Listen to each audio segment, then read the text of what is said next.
episode 277. One rule for us, one rule for them. Hello and welcome. Hope you're doing okay. I think we're still in the grip of the pandemic. I know we're having to do all sorts of strange things with masks and sterilising hands. I think I've got a podcast coming up about that soon. I can feel it. I can feel it slowly evolving. So, I'm a very much a do-gooder. I'm big into the old sterilising the hands and wearing the mask. And I know in a previous episode, I think it was episode 274, I actually got very sick. Might not be COVID. Let's not beat it up too much. But there wasn't any chance I was going to die suddenly in the night. Not more than usual anyway. But it's one of those things whereby I'm intrigued to see why we're asked to do certain things and how that's helping us, and does it really help us? So that's maybe another podcast. I can feel it evolving slowly, But recently, it's quite a very long story short. In Ireland, we'd moved a few of the phases around of coming out of lockdown because we're doing so well. Oh, it's fantastic. The R value. This is, where you pass it on to someone, COVID. If it's below 1, most people aren't passing it on to anybody, I think, or half of them aren't anyway, whatever. So what happened was they made some changes, they accelerated opening of some things. And one of the things they sort of held off on was the pub. They allowed you to open a pub as a restaurant, because if you're sitting down, ordering drink and ordering food, that's great. Woe betide, you'd be standing at the bar trying to get yourself a nice pint of Guinness. But anyhow, so they're on what we call in Ireland the long finger, the pubs. They're still not allowed to open yet.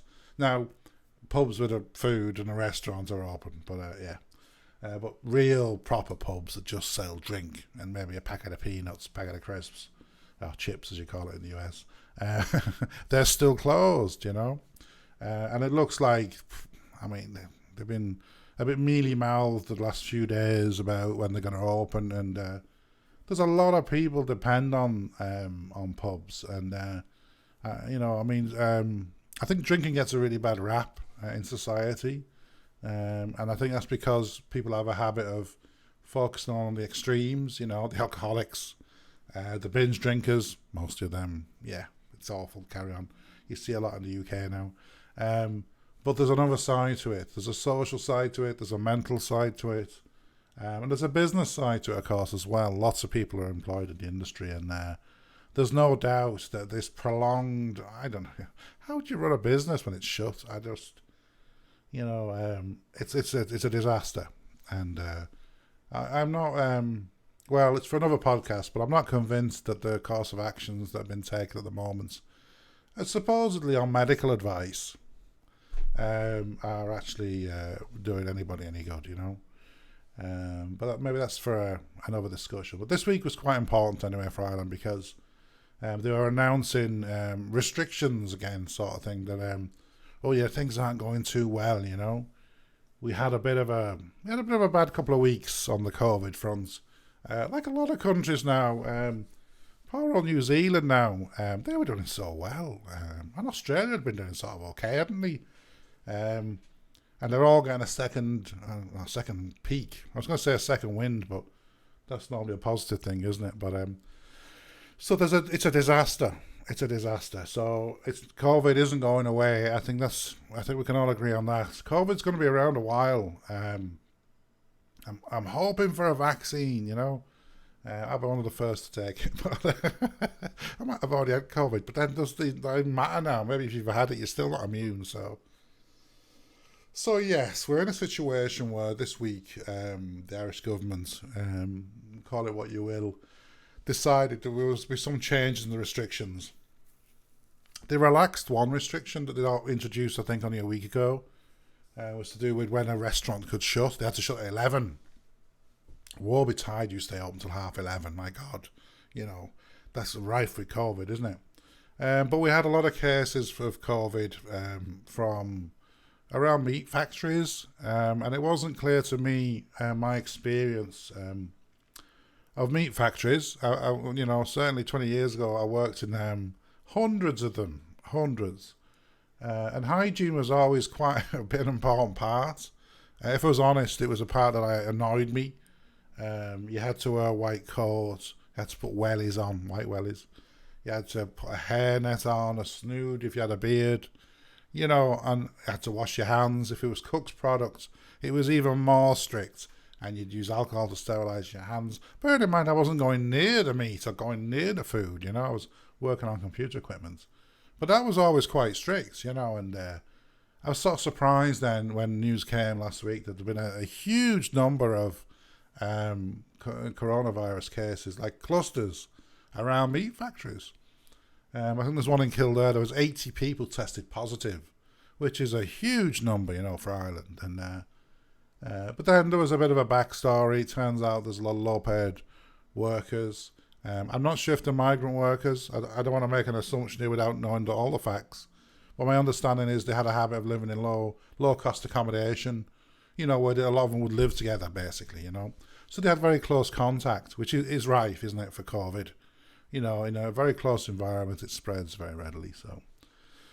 So we had a bit of a bad week or so on the COVID front. So then they wanted to reintroduce some restrictions. I mean, one of the initial restrictions was they sort of locked down the counties involved. I did get stopped at a checkpoint. I must have strayed into one of the counties. And the guards, the police, they stopped me and they asked me, what was I doing? I'm driving a car. No, I, to be honest, I mean, I probably mentioned this in other podcasts. I'm of a certain age now where the guards are so young, they sort of respect you a little bit. It's quite nice now. I didn't have this when I was younger.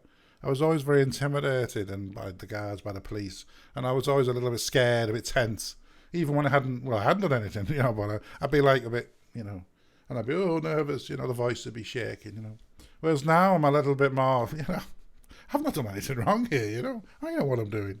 A bit more confidence. I'm not going to say bolshy or ballsy or anything like that, but so anyway, the guard stopped me at a checkpoint and, I'm going home to Dublin. He said, that's fine, go on your way. And off I went,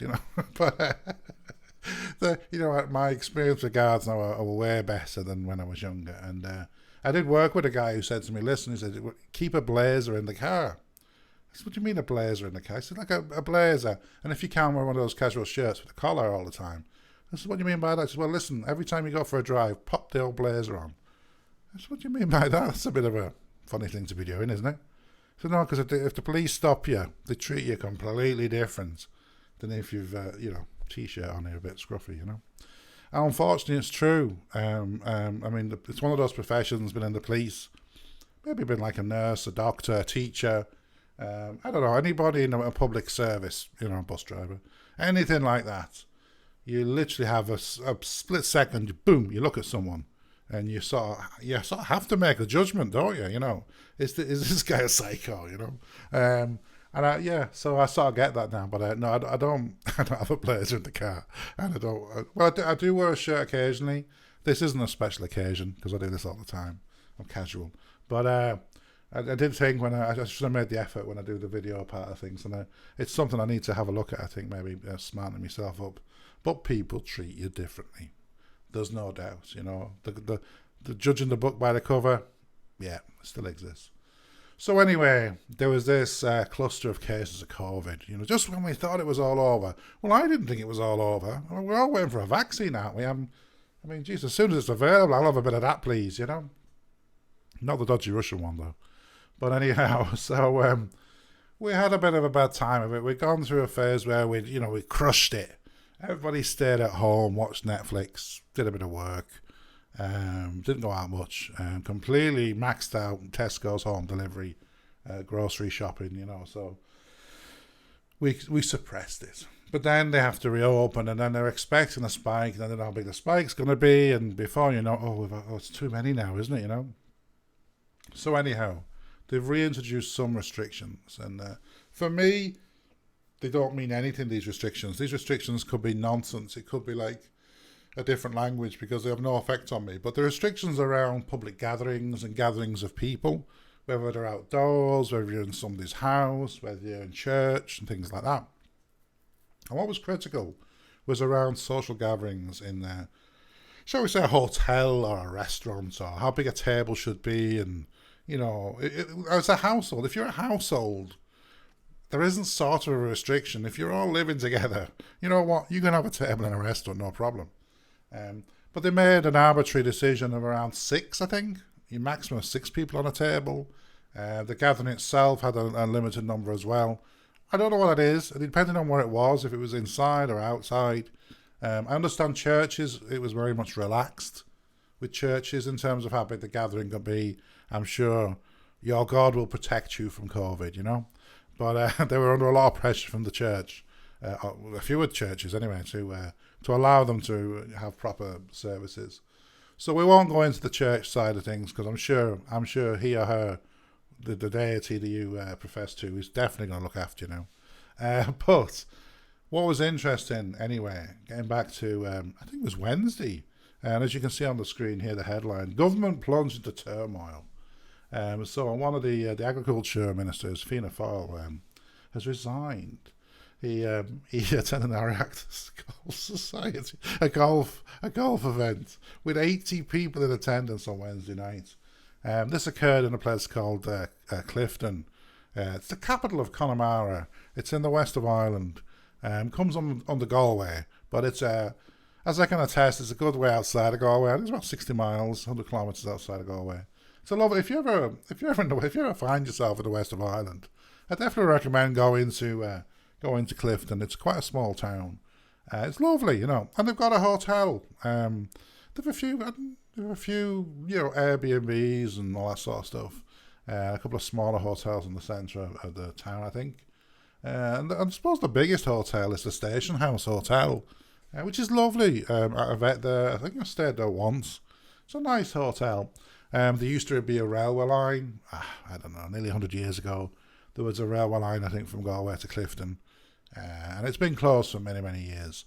But that's the site of the station for Clifton. Boom, there you go. It's called the Station House. So anyway, there was this Golf Society event. And it's a very much politically focused event. There were basically EU commissioners there. There was TDs, and TDs are the same, you know, like a member of the Irish Parliament, if you like that, all, you know. So there was ministers there. EU commissioner was there. There was also some judges there, I believe. The great and the good, you could argue.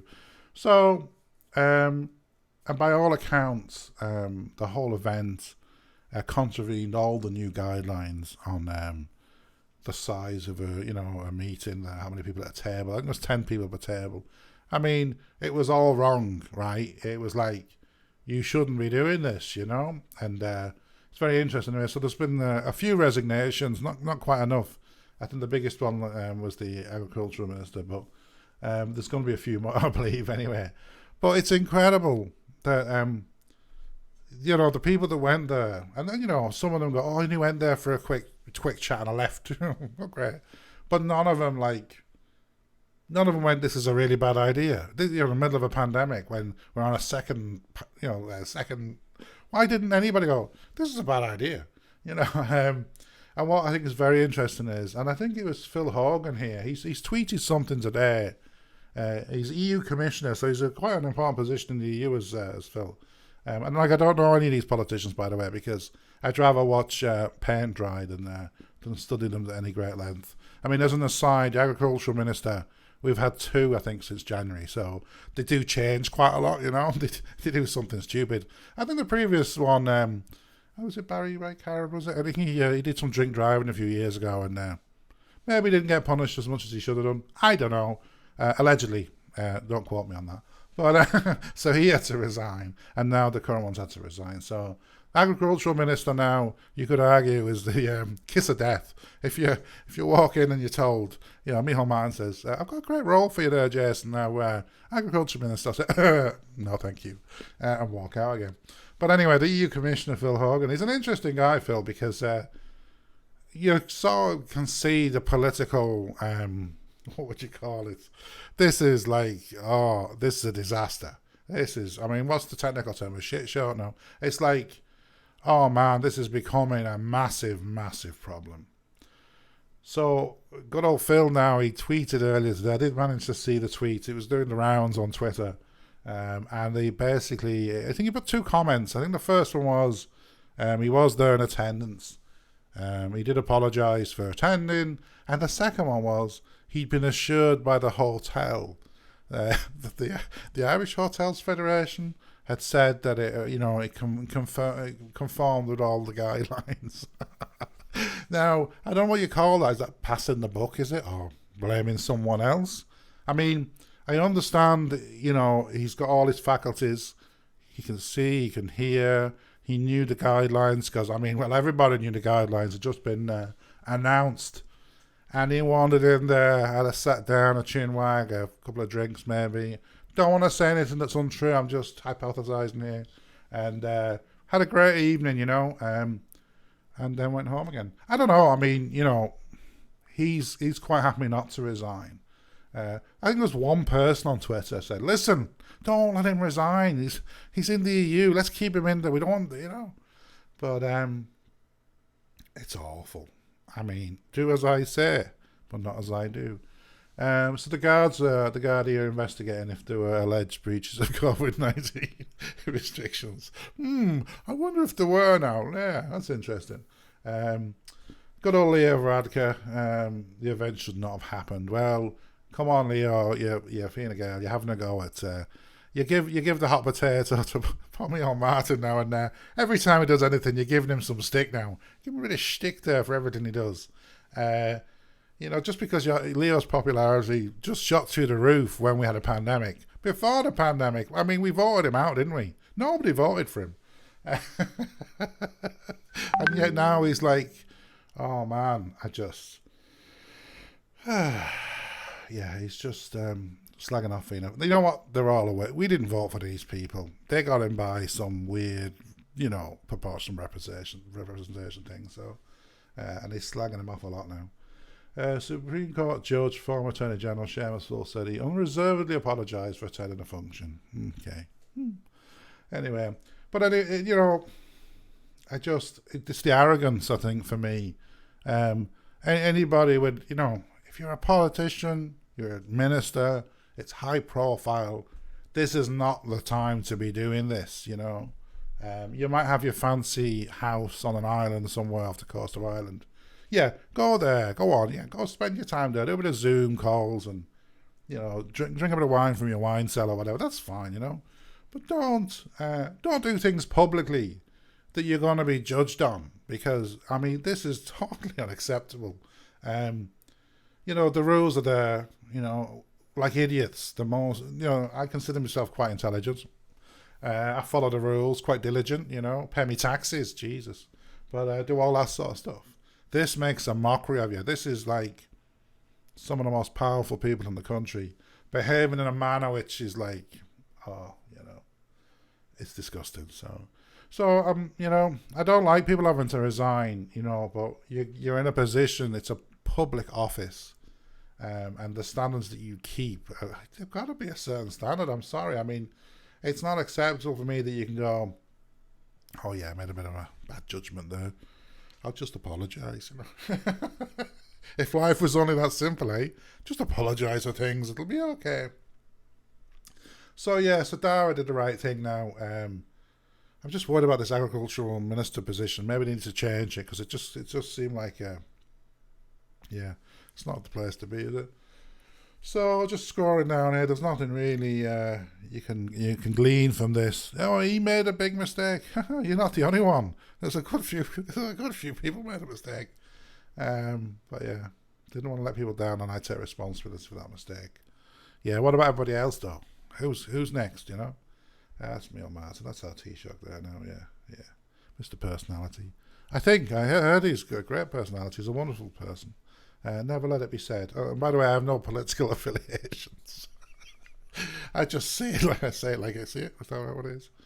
So there's been a few more apologies from senators and stuff, and we didn't realise we were just kind of making a mockery of the rules that we want everybody else to be held by, So, so that's the message there from the new commissioner, Phil Hogan. Phil is Phil there now. You're right, Phil. And he said. It was his clear understanding the organisers and the hotel had been assured by the Irish Hotels Federation that the arrangements would comply with government guidelines.